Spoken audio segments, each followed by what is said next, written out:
Hi everyone, and welcome to Clay's Canucks commentary for April the 11th.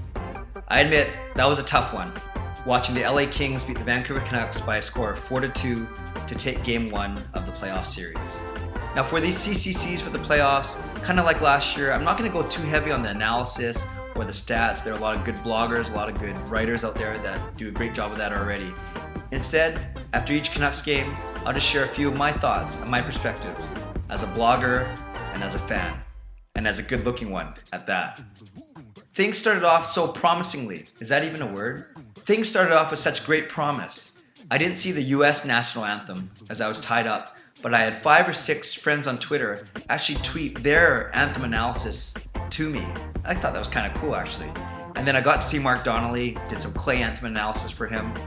And then boom, the game started and birthday boy Alex Burrows scored the opening goal just as some latecomers were finding the way to their seats.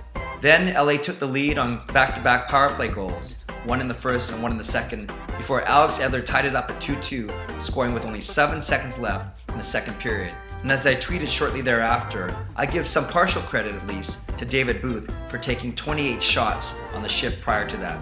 The Canucks had all the momentum at that point, or so we hoped. The third period was exciting, back and forth, before the Kings scored with just over 3 minutes left off a turnover in the Canucks defensive zone. Add an empty netter, and the final score was 4-2. Mike Richard and Jeff Carter had huge games for the Kings, with 3 points and 2 points respectively. As for the Canucks, Luongo played very well, bailing out his teammates time after time, especially in that second period when the Canucks took penalty after penalty. You gotta give them credit. The LA Kings played a very tough and strategic game and were full value for the win. They remain quite disciplined, especially in comparison to the Canucks, and they seemed intent on giving Alex Burrows some birthday bumps. It's obvious that the Canucks missed Daniel Sedin. Here's hoping to his return to the lineup on Friday night for Game 2, a game that I'll be witnessing live with my lovely wife Gail. And on Friday night, the Canucks are going to have to work a little bit harder and play a little bit smarter in order to tie this series up at 1 game apiece.